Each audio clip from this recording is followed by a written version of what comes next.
नमस्कार साथियों, आप सभी का स्वागत है आपके अपने चैनल स्टडी विथ हरीश .247 में। दोस्त, आज का हमारा वीडियो बाल विकास में अधिगम चैप्टर का पार्ट 5 होगा। दोस्त, इसमें हम अधिगम के पठार की विशेषताओं को देखेंगे। इसके पहले हमने पार्ट 1, पार्ट 2, पार्ट 3 और पार्ट 4 पढ़ा, जिसमें दोस्त अधिगम के परिभाषाओं को देखा, विशेषताओं को दोस्त देखा और अर्थों को स्पष्ट किया और परीक्षाओं में विभिन्न प्रकार के प्रश्नों को भी देखा जो कि इस चैप्टर से बनते हैं। जैसे दोस्त अधिगम का वक्र हो गया, हमारे टेट सीटेट में इनसे प्रश्न बनते हैं। हमने आपसे कहा था आप अधिगम के जितने भी पार्ट हैं आप सभी पार्टों को देखिए स्टार्टिंग से लेके एंड तक। उसके बाद इससे बाहर एक भी प्रश्न नहीं बनेंगे। जितने भी प्रश्न दोस्त अधिगम से बनते हैं, लगभग टेट सीटेट की बात की जाए तो 5 से 7 नंबर केवल अधिगम चैप्टर देके जाता है। तो आप सारे वीडियो को देखिए, पार्ट 1 से लेके लास्ट तक जितने भी पार्ट बन रहे हैं। और इस चीज़ की गारंटी मैं लेता हूँ दोस्त, यदि अधिगम चैप्टर से आपके प्रश्न पत्र में प्रश्न बन रहे हैं तो इससे बाहर एक क्वेश्चन नहीं बनेगा। चलिए, अब आपका ज़्यादा समय ना लेके सीधे हम पॉइंट पर आते हैं। अगर दोस्त हम बात करें अधिगम के पठार की विशेषताएं, इससे पहले मैं आपको स्पष्ट कर दूं, अगर आपने पहले की वीडियो को नहीं देखा है तो आप समझ लीजिए। मैं आपके समझने के लिए, अगर अधिगम की बात करें तो दोस्त अधिगम का अर्थ होता है सीखना। दोस्त अधिगम का सीधे सीधे अर्थ क्या होता है? सीखना। और अगर दोस्त यहाँ पठार की बात करें तो पठार का अर्थ होता है रुकावट। क्या होता है? रुकावट। अब मुझे लग रहा है इन दो शब्दों के माध्यम से दोस्त इस पूरे वीडियो में इन्हीं दो शब्दों का मेन रोल है, यानी आपने इनके अर्थों को समझा है। अधिगम का अर्थ होता है सीखना और पठार का अर्थ होता है रुकावट। तो अगर सबसे पहले हम बात करें, कोई भी पठार हमेशा नहीं बना रहता। दोस्त, पहली विशेषताओं में हमने क्या देखा है? कोई भी पठार हमेशा नहीं बना रहता, यानी दोस्त अधिगम में हमेशा रुकावट नहीं रहता। इस चीज़ को हम इस ग्राफ के माध्यम से देखते हैं। जैसे आप देखिए, ऊपर वाला जो एरो है ये समय को दर्शाता है और नीचे वाला एरो क्या दर्शाता है? अधिगम को। तो आप देखिए यहाँ समय के साथ दोस्त, समय के साथ अधिगम बढ़ा। यहाँ देखिए फिर क्या हुआ, कुछ समय के लिए अधिगम रुक गया, यानी अधिगम में पठार आ गया। फिर क्या हुआ, कुछ समय बाद फिर से अधिगम बढ़ा और फिर कुछ समय के लिए अधिगम रुक गया, फिर कुछ समय के लिए अधिगम बढ़ा। तो आप यहाँ देखिए जो सर्किल पार्ट है ये अधिगम का पठार है। दोस्त, पहला पॉइंट यही कह रहा है कि कोई भी पठार हमेशा नहीं बना रहता, यानी केवल कुछ समय के लिए रहता है। अगर दोस्त हम उदाहरण की बात करें तो आप देखिए क्या होता है, जैसे बालक स्कूल जाता है तो दोस्त उसकी सीखने की गति क्या होती है? दोस्त, उसकी सीखने की गति एकदम एवरेज होती है, यानी कि वो कुछ ना कुछ सीखता रहता है समय के साथ। उसके बाद क्या होता है, जैसे गर्मी की छुट्टी होती है 1 से 1.5 महीने की, बालक क्या करता है? एकदम पढ़ना लिखना बंद, घूमना स्टार्ट, मामा के यहाँ और बुआ के यहाँ, यानी कि मौसा के यहाँ कहीं ना कहीं आना जाना, घूमना स्टार्ट कर देता है उस 1 से 1.5 महीने के लिए। दोस्त, 1 से 1.5 महीने के लिए क्या होता है, बालक के अधिगम में क्या आ जाता है? पठार आ जाता है। यानी दोस्त जब बालक कुछ समय के लिए सीखना बंद कर देता है, यानी दोस्त उसके सीखने में कोई वृद्धि नहीं होती, तो उसी को हम कहते हैं अधिगम का पठार। तो दोस्त, पहले विशेषता में यही बताया गया है, कोई भी बालक यानी कोई भी पठार हमेशा नहीं बना रहता।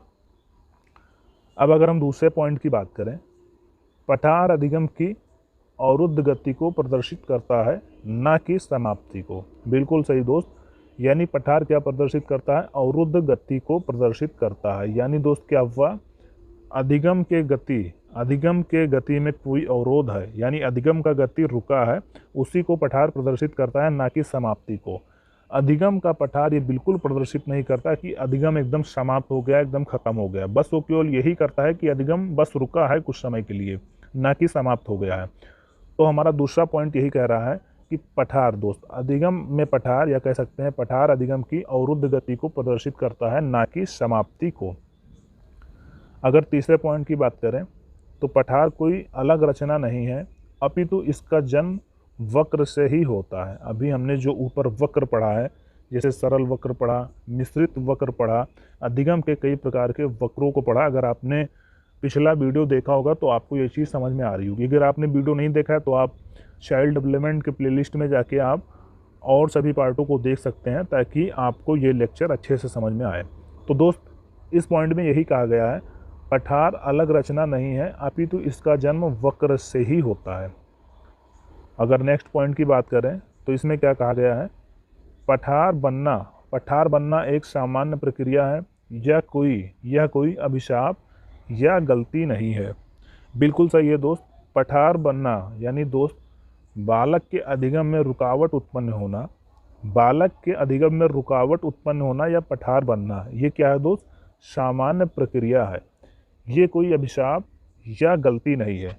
यानी अगर बालक कुछ समय के लिए नहीं सीखता तो इसका मतलब ये नहीं कि उसे अभिशाप यानी कि अब श्राप मिल गया है या कोई गलती कर रहा है या वो एकदम पागल है या उसकी मानसिक स्थिति सही नहीं है। ये दोस्त क्या है, सामान्य प्रक्रिया है, यानी कि सभी बालकों में ऐसा होता है कि बालक क्या होता है दोस्त, कभी कभी बहुत ज़्यादा सीखता है, कभी सीखने की स्पीड स्लो हो जाती है, और कभी कभी क्या होता है दोस्त, कुछ समय के लिए अधिगम एकदम शून्य हो जाता है या रुक जाता है। तो दोस्त ये चीज़ सामान्य सी बात है, ये कोई अभिशाप या गलती नहीं है। अब अगर हम बात करें पठार को दूर करने के उपाय, ये महत्वपूर्ण है दोस्त, पठार को दूर करने के उपाय, यानी बालक के अधिगम में यह पठार उत्पन्न हो रहा है तो उसे हम कैसे दूर करें या दूर करने के लिए कौन कौन सा नियम अपना सकते हैं। तो दोस्त पहली चीज़ क्या है, थकावट के बाद आराम करना। अब इससे क्या फ़ायदा होगा दोस्त, जैसे मान लीजिए हम दिन भर बहुत पढ़े, लगभग 8 घंटा या हम कह सकते हैं 4 घंटा हमने लगातार पढ़ाई की, उसके बाद क्या हुआ, एकदम दिमाग काम करना बंद हो गया, ये हम कह सकते हैं बहुत थक गए या हमें नींद आने लगी। तो हम क्या करेंगे, अगर उसके बाद भी हम ज़बरदस्ती बैठें तो हम बैठेंगे लेकिन हमारा पढ़ाई में बिल्कुल मन नहीं लगेगा, हमारी रुचि ख़त्म हो जाएगी पढ़ाई को लेके, और हम कुछ पढ़ेंगे भी तो वो चीज़ हमें समझ में नहीं आएगी। यानी कि अगर हम ज़बरदस्ती बैठ रहे हैं तो हमारा अधिगम वहाँ रुक जाएगा। तो दोस्त यहाँ यही बताया गया है पहले पॉइंट में, थकावट के बाद आराम करना। यानी यदि आप 4 घंटा लगातार पढ़ रहे हैं और आपको थकावट महसूस हो रहा है या नींद आ रही है तो आप 2 घंटे का नींद लीजिए, उसके बाद पढ़ाई करिए। तो जो अधिगम का पठार है वो दूर होगा इससे, यानी अधिगम का पठार नहीं बनेगा। पर्याप्त नींद लेना, यही चीज़ अभी हमने ऊपर चर्चा किया है इस पॉइंट में, इसी चीज़ को लेकर पर्याप्त नींद लेना। यानी यदि आप 4-5 घंटा लगातार पढ़ रहे हैं और आपको नींद आ रही है तो आप ज़बरदस्ती ना बैठिए कि नहीं मुझे 6 घंटा पढ़ना है, मेरा 6 घंटे का टारगेट है। आप 2 घंटे का नींद लीजिए, 1 घंटे का नींद लीजिए, उसके बाद आप पढ़ाई करिए। तो क्या होगा, अधिगम में पठार नहीं बनेगा, आपको चीज़ें अच्छे से समझ में आएंगी। इसके बाद अगर तीसरे पॉइंट की बात करें तो दुर्घटना या बीमारी के बाद स्वस्थ होना। दोस्त यदि आपका दुर्घटना हो जा रहा है या आप बीमार हैं तो ऐसा ना हो कि बस दुर्घटना हो गया, हम बीमार हैं तो नहीं मुझे रोज़ 8 घंटा पढ़ना था, मेरा नियम बिगड़ जाएगा, तो नहीं मुझे बैठना है, कॉपी किताब लेके बैठना है क्योंकि मेरा नियम है। तो ये चीज़ गलत है। आप थोड़ा सा वेट करिए, आप बीमार हैं या दुर्घटना से ग्रस्त हैं तो आप वेट करिए, स्वस्थ हो जाएं, उसके बाद ही पढ़ें। अगर आप बीमार हैं या दुर्घटनाग्रस्त हैं तो किताब लेके अगर बैठ भी रहे हैं तो आपको पढ़ने में बिल्कुल भी मज़ा नहीं आएगा, आपका मन नहीं लगेगा पढ़ने में, तो वहाँ क्या हो सकता है, अधिगम में पठार बन सकता है। तो इसका सबसे अच्छा तरीका यही है, यदि आप दुर्घटनाग्रस्त हैं या बीमार हैं तो आप स्वस्थ हो जाएं, उसके बाद पढ़ें। यानी तब पढ़ें जब आपकी रुचि बन जाए पढ़ाई को लेके या आपको पढ़ने में कोई दिक्कत ना हो। अगर दोस्त चौथे पॉइंट की बात करें, चौथा पॉइंट क्या कह रहा है, विद्यार्थियों में रुचि पैदा करना। दोस्त क्या है, विद्यार्थियों में रुचि पैदा करना। ये दोस्त बहुत महत्वपूर्ण है, विद्यार्थियों में रुचि पैदा करना। यानी जब तक विद्यार्थी में रुचि नहीं पैदा हो रहा है, यानी विद्यार्थी में जब तक रुचि नहीं पैदा हो रहा है, बालक के अंदर से ये चीज़ नहीं निकल रहा है कि नहीं मुझे पढ़ना है, तब तक उसे हम कुछ नहीं सिखा सकते। हम कितना भी उसे पढ़ाएं, कितना भी सिखाएं, दिन भर बैठाएं उसको ज़बरदस्ती, लेकिन वो कुछ सीखेगा नहीं जब तक उसके अंदर रुचि नहीं पैदा होगी। तो अगर अधिगम में पठार को दूर करने की बात की जाए तो दोस्त ये बहुत महत्वपूर्ण है कि बालकों में रुचि पैदा करना, शिक्षण विधि आदि में परिवर्तन करके। दोस्त यहाँ शिक्षण विधि आदि में परिवर्तन करने का आशय है कि यदि आप बालक को पढ़ा रहे हैं और बालक को दोस्त चीज़ें समझ में नहीं आ रही हैं, यानी आप पूरा टाइम बालक को पढ़ा रहे हैं और वो चीज़ बालक को समझ में नहीं आ रही है, तो आप उस विधि को अपनाएं जिससे बालक चीज़ों को अच्छे से समझे। अगर आप कोई दूसरी विधि नहीं अपनाएंगे, उसी विधि में पढ़ाएंगे, तो वहाँ अधिगम का पठार बनेगा, यानी बालक को बिल्कुल भी वो चीज़ समझ में नहीं आएगी। अगर यहाँ शिक्षण विधि में परिवर्तन की बात करें, जैसे मान लीजिए दोस्त, जैसे मान लीजिए आप कोई भी चीज़ पढ़ा रहे हैं, बालक को वो चीज़ समझ में नहीं आ रही, तो आप उस चीज़ को वास्तविक जीवन से जोड़ें, उस चीज़ को वास्तविक जीवन से जोड़ें, उसके बाद बालक को पढ़ाएं, तो शायद बालक समझ जाए। जैसे अगर हम बड़ा आ से आम पढ़ा रहे हैं दोस्त, अगर कक्षा 1 का बालक है, उसे बड़ा आ से आम पढ़ा रहे हैं और हम पूछ रहे हैं कि आम यानी कि आम कैसा होता है दोस्त, आम के बारे में हमने कह दिया कि तुम निबंध लिखो, आम के बारे में निबंध लिखो या इसकी विशेषताओं को बताओ या आम के बारे में 5 लाइन बताओ। तो अगर हम उसको ऐसे ही बोल दे रहे हैं कि लिखो, तो शायद दोस्त वो उतने अच्छे से उस चीज़ को ना लिख सके जितने अच्छे से हम अगर उसके सामने आम ला के रख दें और वो समझ के लिख सकता है। यदि हम बालक के सामने आम को रखते हैं तो वो देख के बता सकता है दोस्त कि आम कैसा होता है दोस्त, आम पकने के बाद पीला हो जाता है, इनकी पत्तियां हरी होती हैं, आम कैसे दिखता है दोस्त ये बता देगा। अगर हम बालक को आम खिला रहे हैं तो वो बता देगा कि हाँ, अगर आम पका है तो मीठा है, पका नहीं है तो खट्टा है। यानी शिक्षण विधि आदि में परिवर्तन करके दोस्त बालक को शिक्षा देना ताकि क्या हो, अधिगम में पठार ना उत्पन्न हो दोस्त। अब यदि हम आगे बात करें अधिगम के प्रकार, दोस्त अभी हमने अधिगम का प्रकार यहाँ देखा है। अगर हम अधिगम के प्रकार की बात करें दोस्त, तो डेविड आशुबल के अनुसार, जो कि महत्वपूर्ण है, डेविड आशुबल के अनुसार इन्होंने अधिगम को कितने प्रकार से बांटा है? 4 प्रकार से बांटा है, यानी कि 4 प्रकार बताया। सबसे पहला प्रकार कौन सा है? रटंत अधिगम दोस्त, पहला इनका प्रकार है रटंत अधिगम, जिसमें अगर हम देखें तो रट्टा मार लेना दोस्त। इस अधिगम में क्या होता है, यानी इसमें बालक कैसे समझता है, जैसे शिक्षक ने कोई चीज़ पढ़ाया, अब बालक उसको फटाफट याद कर ले, रट्टा मान ले, उसको इससे मतलब नहीं है कि वो चीज़ जो समझ रहा है या उसका अर्थ क्या है, इसको उससे मतलब नहीं है। वो क्या करेगा, चीज़ों को रट लेगा दोस्त। ये बहुत ही गलत तरीका है, यानी इस प्रकार का अधिगम बिल्कुल भी सही नहीं होता। अगर अब ग्रहण की बात करें तो दोस्त इसमें क्या होता है, सुनकर देखकर ग्रहण कर लेना, यानी कि सीधे सीधे इसको हम कह सकते हैं नकल करना। इसमें बालक क्या करता है, चीज़ों को देखकर याद कर लेता है, सीख लेता है, या सुनकर सीख लेता है, या हम कह सकते हैं सीधे सीधे बालक इसमें नकल करके सीखता है।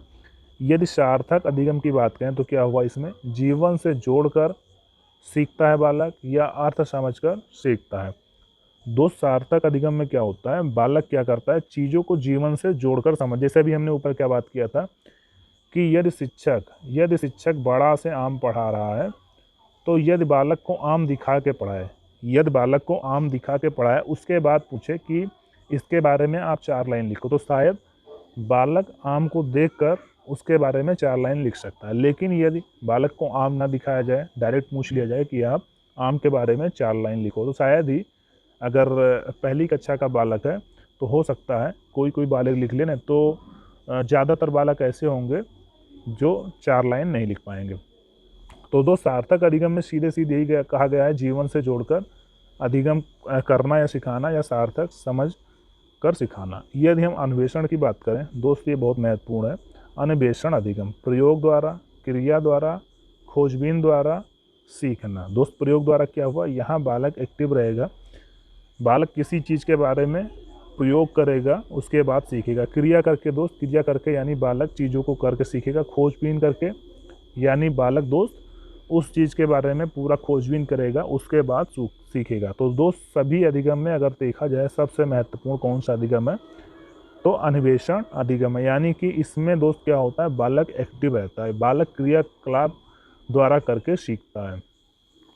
दोस्त ये तो रहे अधिगम के प्रकार जो कि डेविड आशुबल के अनुसार थे। दोस्त इसमें आपसे प्रश्न कैसे पूछे जाएंगे कि डेविड आशुबल के अनुसार अधिगम के प्रकार, वहाँ आपका रटंत होगा, ग्रहण होगा, सार्थक होगा, अन्वेषण होगा। तो दोस्त यही चारों ऑप्शन जिस ऑप्शन में होंगे वही सही होगा।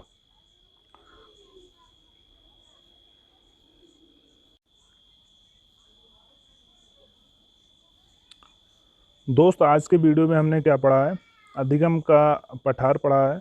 माफ़ करना दोस्त, अधिगम का पठार हमने कल के वीडियो में पढ़ा था। आज के वीडियो में हमने क्या पढ़ा है, अधिगम के पठार की विशेषताएं। उसके बाद हमने क्या पढ़ा है दोस्त, पठार को दूर करने के उपाय। और उसके बाद दोस्त क्या पढ़ा है, अधिगम के प्रकार में डेविड आशुबल के प्रकार, यानी इन्होंने 4 प्रकार से बांटा। एक बार मैं आपको फिर से समझा दूं कि अधिगम में पठार का मतलब क्या होता है। सबसे पहले दोस्त हमने क्या बात किया था, अधिगम। अधिगम का सीधे सीधे दोस्त अर्थ होता है सीखना। सीखना। अगर पठार की बात करें, पठार की बात करें दोस्त तो रुकावट होता है। यानी यदि अधिगम, अधिगम में पठार की बात करें, माफ़ करना दोस्त कट गया, एक बार फिर से क्लियर करते हैं कि अधिगम का मतलब दोस्त क्या होता है। अधिगम का मतलब होता है सीखना। सीखना। और पठार का अर्थ क्या होता है, पठार का अर्थ होता है रुकावट। तो अगर अधिगम, अधिगम में पठार की बात करें दोस्त तो क्या हो गया, सीखने में यदि रुकावट उत्पन्न हो रहा है, यानी बालक यदि किसी चीज़ को सीख रहा है और कुछ समय के लिए सीखना बंद कर दे तो वहीं दोस्त अधिगम का पठार होगा। मतलब आज के लेक्चर में दोस्त हमारा जो ये पॉइंट था अधिगम का पठार, वो इन्हीं दो बिंदुओं पर आधारित था। यानी यदि आप अधिगम के पठार का अर्थ समझ ले रहे हैं तो आज का वीडियो आपको समझ में आया होगा। तो मुझे पूरा उम्मीद है दोस्त आज का वीडियो आपको अच्छा लगा होगा। यदि आपको अच्छा लगा है तो आप लाइक करें, यदि अच्छा नहीं लगा है तो आप वीडियो को डिसलाइक करें और प्लीज़ कमेंट बॉक्स में ये ज़रूर लिखें कि क्या कमी रह गई है। और हाँ, अगर आपने चैनल को सब्सक्राइब नहीं किया है तो आप चैनल को सब्सक्राइब कर लें और नीचे दिए हुए बेल आइकन को प्रेस कर लें। धन्यवाद।